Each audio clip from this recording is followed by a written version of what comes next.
नमस्कार दोस्तों कैसे हो आप सभी का स्वागत है हमारी नई वीडियो में। तो दोस्तों हम आपको दिखाते हैं इस वीडियो में दूसरे टी20 मुकाबले के लिए टीम इंडिया के कप्तान रोहित शर्मा ने जो खतरनाक प्लेइंग 11 घोषित की है। दोस्तों देखिए पहले टी20 मुकाबला हारने के बाद कैसे बौखलाई है दूसरे टी20 मुकाबले की प्लेइंग 11 देखकर बांग्लादेश। तो दोस्तों अगर ये वीडियो आपको पसंद आए तो वीडियो को लाइक कर दीजिए एंड चैनल पर पहली बार आए हो तो चैनल को सब्सक्राइब कर दीजिए। आपसे निवेदन है बने रहे वीडियो के अंदर। वीडियो पसंद आए तो वीडियो को लाइक और दोस्तों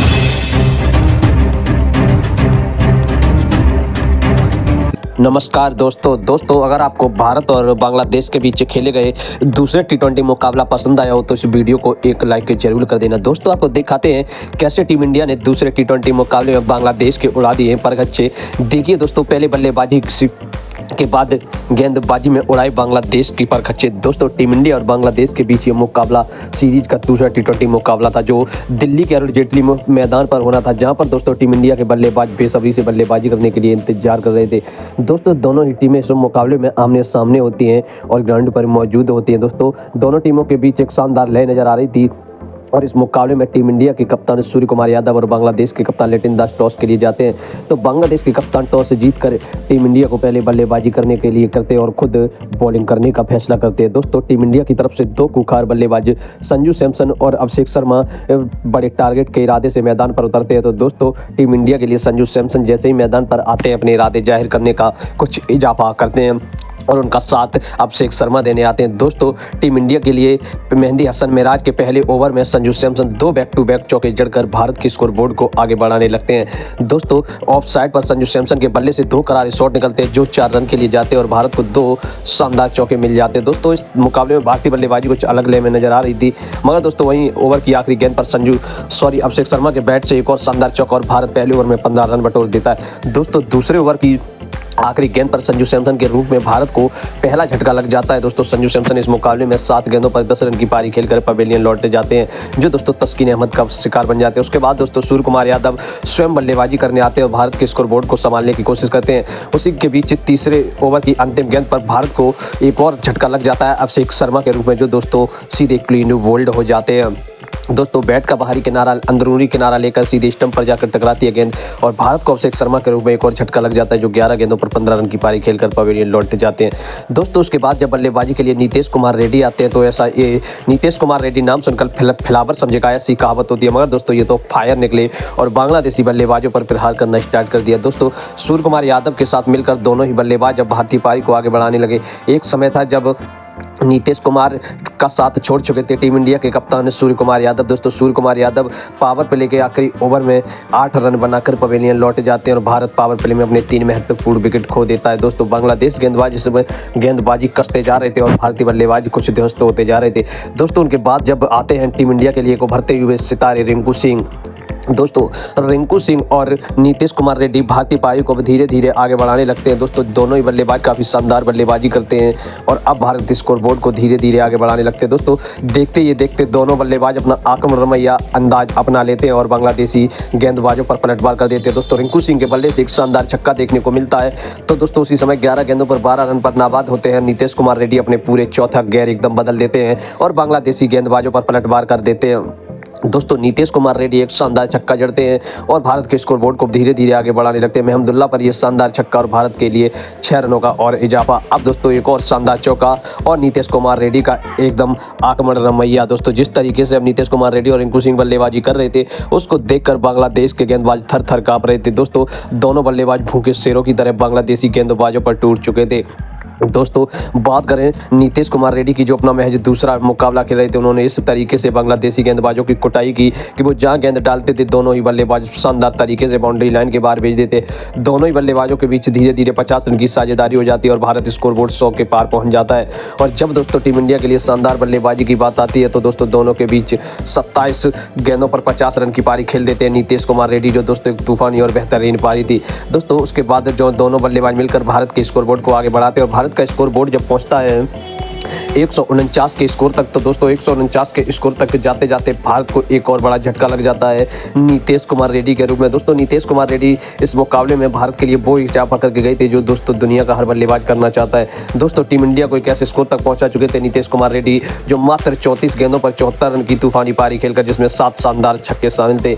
उसके बाद दोस्तों उनका साथ देने आते हैं रिंकू सिंह का साथ देने जब हार्दिक पांड्या आते हैं तो दोस्तों रिंकू सिंह अपना अंदाज बदल कर और भारत के लिए बल्लेबाजी करना स्टार्ट कर देते। दोस्तों हार्दिक पांड्या इस समय शानदार ले में है, इस बात पर कभी कोई संदेह नहीं किया जा सकता है। दोस्तों दोनों ही मिलकर भारत के स्कोर बोर्ड को तेजी से आगे बढ़ाते हैं और रिंकू सिंह भी उसी बीच बार बार छक्के लगाकर अपना अर्धशतक पूरा कर देते हैं। दोस्तों जैसे ही रिंकू सिंह के बल्ले से एक शानदार छक्का निकलता है तो रिंकू सिंह उसी बीच अपना अर्धशतक पूरा कर देते हैं और उनको हर खिलाड़ी बधाई देता है और दोस्तों उनके जो उनका सेलिब्रेशन होता है बॉडी का वो दोस्तों देखने लायक एंड काबिल तारीफ होता है। दोस्तों उनको हार्दिक पांड्या ने बधाई दी और रिंकू सिंह इस मुकाबले में शानदार फिनिशर बनकर उभरे थे और उसी बीच दोस्तों टीम इंडिया को रिंकू सिंह के रूप में एक और झटका लग जाता है जब तक टीम इंडिया 185 के स्कोर पर पहुंच चुकी थी और रिंकू सिंह इस मुकाबले में 29 गेंदों पर 53 रन की पारी खेलकर टीम इंडिया का साथ छोड़कर चले गए थे। मगर तब तक टीम इंडिया इस मुकाबले में बहुत आगे बढ़ चुकी थी। उसके बाद दोस्तों जब बल्लेबाजी के लिए रियान पराग आते हैं तो दोस्तों रियान पराग भी कुछ आक्रामक अंदाज में आते हैं और भारत के लिए खेलना स्टार्ट कर देते हैं। दोस्तों दोनों बल्लेबाज भारत को अच्छी शुरुआत देने के बाद भी दोस्तों डी एंड अच्छा करना चाहते थे, जहां पर दोस्तों हार्दिक पांड्या का साथ रियान पराग दे रहे थे। दोस्तों हार्दिक पांड्या ने इस मुकाबले में शानदार बल्लेबाजी करते हुए कुछ बड़े शॉट लगाए। वहीं दोस्तों रियान पराग ने एक बार फिर से 19वें ओवर में 2 बैक टू बैक छक्के जड़कर कुछ छोटी और आधी पारी का अंत हुआ। मगर दोस्तों 6 गेंदों पर जो 15 रन की पारी थी वो जल्द समाप्त हो गई, मगर बांग्लादेश गेंदबाजों की बखियां उधेड़ दी। उसके बाद दोस्तों सुंदर आते हैं और सुंदर को स्टार्ट नहीं मिलती और 19वें ओवर की पहली गेंद पर हार्दिक पांड्या के रूप में भारत को एक झटका लगता है जो दोस्तों रिसात की गेंद पर मिड ऑफ पर खड़े फील्डर के हाथ में गेंद जाकर चली जाती है और टीम इंडिया को पहला झटका लग जाता है। इस ओवर में बांग्लादेश की टीम शानदार बल्लेबाजी करती है और 19 गेंदों पर 32 रन बनाकर पवेलियन लौट जाते हैं हार्दिक पांड्या। दोस्तों उसके बाद जब चक्रवर्ती बल्लेबाजी करने आते हैं तो बस चक्रवर्ती के रूप में एक और भारत को झटका लगता है और रिसात को इस ओवर का दूसरा विकेट मिल जाता है। चक्रवर्ती इस मुकाबले में 2 गेंदों पर बगैर कोई खाता खोले पवेलियन लौट गए। उसके बाद जब अर्शदीप आए तो अर्शदीप ने पहली गेंद पर शानदार छक्का जड़ा और दूसरी गेंद पर अपना विकेट गंवा दिया और रिसात ने इस मुकाबले में इस ओवर में अपना तीसरा विकेट लिया और भारतीय पारी का 9वां विकेट गिरा। दोस्तों जब अर्शदीप सिंह आउट हुए तो 2 गेंदों पर 6 रन बनाकर और भारत का स्कोर कुल 221 तक पहुंच गया। दोस्तों भारत के लिए शानदार बल्लेबाजी की थी नीतीश कुमार रेड्डी ने। अब बांग्लादेश को 222 रन का टारगेट था तो दोस्तों परवेज हुसैन इमाम उस बांग्लादेश के लिए तूफानी शुरुआत करने आए तो उनका साथ देने आई थी लिटिन दास। दोस्तों दोनों ही बल्लेबाजों ने आकर भारतीय गेंदबाजों पर आक्रमण करने की कोशिश की। दोस्तों अर्शदीप के पहली ओवर में दोनों बल्लेबाजों ने जमकर कुटाई की और बांग्लादेश के स्कोर बोर्ड को बहुत ही आगे पहुंचा दिया। भारत का स्कोर जहां पर 15 रन था तो बांग्लादेश का स्कोर पहले ओवर में 17 रन हो चुका था और बांग्लादेश इस मुकाबले में एक तरफा आगे बढ़ती नजर आ रही थी। दोस्तों जिस तरीके से दोनों बल्लेबाज बल्लेबाजी कर रहे थे उसी बीच दोस्तों तीसरे ओवर में अर्शदीप सिंह भारत को परवेज हुसैन के रूप में पहली सफलता दिला देते हैं जो मैच 16 रन की पारी खेलकर पवेलियन लौट जाते हैं। दोस्तों उनके बाद कप्तान हुसैन संतो आते हैं और संतो भारतीय गेंदबाजों के सामने कुछ टिकने की कोशिश करते हैं, मगर दोस्तों टीम इंडिया के गेंदबाज इस मुकाबले में आतशी गेंदबाजी कर रहे थे और बांग्लादेश के बल्लेबाजों को लगातार अपना शिकार करते जा रहे थे। उसी बीच दोस्तों टीम इंडिया को एक और शानदार विकेट मिलता है जब वाशिंगटन सुंदर गेंदबाजी करने आते हैं तो दोस्तों वाशिंगटन सुंदर भारत को दूसरी सफलता दिला देते हैं लिटिन दास के रूप में। दोस्तों लिटिन दास इस मुकाबले में कुछ खास नहीं कर पाते हैं और महज हुसैन संतो के रूप में भारत को दूसरी सफलता मिलती है और 7 गेंदों पर 11 रन की पारी खेलकर पवेलियन लौट जाते हैं। दोस्तों उसके बाद तौहीद हृदय नंबर 5 पर बल्लेबाजी करने आते हैं तो दोस्तों वरुण चक्रवर्ती भारतीय गेंदबाज के लिए एक बार फिर से लगाए जाते हैं और वरुण चक्रवर्ती एक और सफलता दिला देते हैं भारत को और भारत इस मुकाबले में महज 6 ओवर में बांग्लादेश के बैक टू बैक विकेट झटक रहा था और बांग्लादेश को बैकफुट पर धकेल चुका था।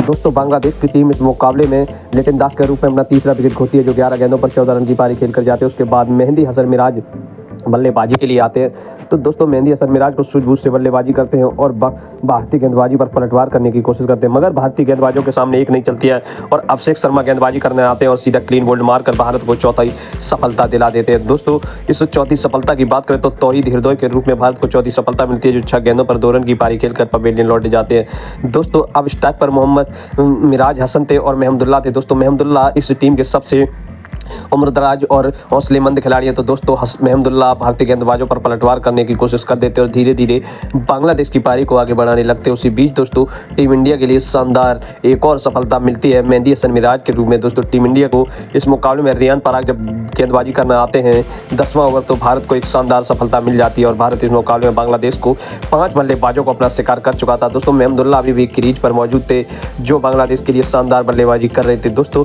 भारत इस मुकाबले में 5वीं सफलता मेहंदी हसन मिराज के रूप में मिलती है जो 16 गेंदों पर 16 रन की पारी खेल कर जाते हैं। उसके बाद जो बल्लेबाजी करने आते हैं जैकर अली। दोस्तों जैकर अली कुछ खास नहीं करते और भारतीय गेंदबाजों के सामने बहुत ही जल्द आउट हो जाते हैं। महज 1 रन की पारी खेलकर जैकर अली पवेलियन लौटे जाते हैं। दोस्तों मयंक यादव इस मुकाबले में कातिलाना गेंदबाजी कर रहे थे। दोस्तों मयंक यादव ने जिस तरीके से गेंदबाजी की थी वो काबिल तारीफ थी। टीम इंडिया का हर गेंदबाज इस मुकाबले में शानदार गेंदबाजी कर रहा था। दोस्तों टीम इंडिया को उसके घर में हराना इतना आसान काम नहीं होता है, मगर रिशाद हुसैन के रूप में अगले खिलाड़ी आते हैं और महमुदुल्लाह शानदार बल्लेबाजी करते हुए बांग्लादेश के स्कोरबोर्ड को धीरे धीरे आगे बढ़ाते हैं। मगर दोस्तों अब बांग्लादेश के जबड़े से जीत बहुत दूर जा चुकी थी। उसी बीच दोस्तों हार्दिक पांड्या एक शानदार कैच पकड़कर बांग्लादेश के रिशाद हुसैन की बल्लेबाजी का अंत कर देते। दोस्तों इस मुकाबले का सबसे बेस्ट कैच था हार्दिक पांड्या का।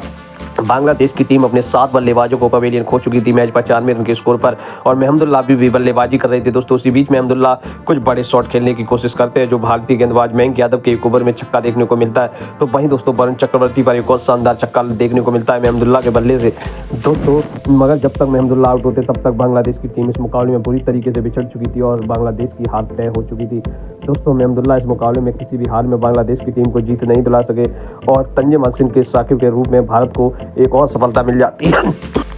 दोस्तों उसके बाद महमुदुल्लाह का साथ देने जो अगले बल्लेबाज आते हैं वो कुछ महमुदुल्लाह का साथ देने की कोशिश करते हैं, मगर दोस्तों महमुदुल्लाह भी इस मुकाबले में 100 की स्ट्राइक रेट से बल्लेबाजी कर रहे थे और रियान पराग जब महमुदुल्लाह का कैच पकड़ते तो बांग्लादेश की टीम अपने 9 बल्लेबाज खो चुकी थी, जहां पर दोस्तों 39 गेंदों पर 41 रन बनाकर महमुदुल्लाह पवेलियन लौटे और 127 रन तक अपनी 9 विकेट बल्लेबाजों को खो चुकी थी। उसी बीच दोस्तों टीम इंडिया आखिरी विकेट जब बांग्लादेश का लेती है तो कुल 135 के स्कोर तक बांग्लादेश की टीम पहुंचती है और भारत इस मुकाबले में जीत दर्ज कर सीरीज को 2-0 से अपने नाम कर लेता है। तो दोस्तों आपको क्या लगता है किसकी रही है सबसे ज़्यादा अहम भूमिका टीम इंडिया को ये मुकाबला जिताने की? तो अपना कीमती कमेंट करके जरूर बताइए। दोस्तों उम्मीद आपको ये वीडियो पसंद आई हो तो वीडियो को लाइक कर दीजिए एंड चैनल पर पहली बार आए तो चैनल को सब्सक्राइब कर दीजिए। दोस्तों आपको क्या लगता है कि नीतीश कुमार रेड्डी टीम इंडिया के लिए फिर लोवर शायद होने वाले हैं या फायर? तो अपना कीमती राय कमेंट बॉक्स में जरूर दीजिए। दोस्तों मिलते रहेंगे आपको स्पोर्ट्स से रिलेटेड खबरें हमारे इस चैनल पर। तो दोस्तों मिलते हैं ऐसी इंटरेस्टिंग वीडियो के साथ, तब तक के लिए आपका धन्यवाद। अब तो बहुत जल्द पीकेएल स्टार्ट होने वाली है और पीकेएल से रिलेटेड खबरें जानने के लिए कर लीजिए चैनल को सब्सक्राइब और दबा लीजिए बेल आइकन को। दोस्तों नीतीश कुमार रेड्डी को मैन ऑफ द मैच से नवाजा गया, तो दोस्तों आप कितने खुश हैं उनको इस मैन ऑफ द मैच से? तो 10 में से कितने नंबर देना चाहोगे तो आप कमेंट राय में अपनी राय को पेश कर सकते हैं। तो दोस्तों मिलते हैं ऐसी इंटरेस्टिंग वीडियो के साथ, तब तक के लिए आपका धन्यवाद।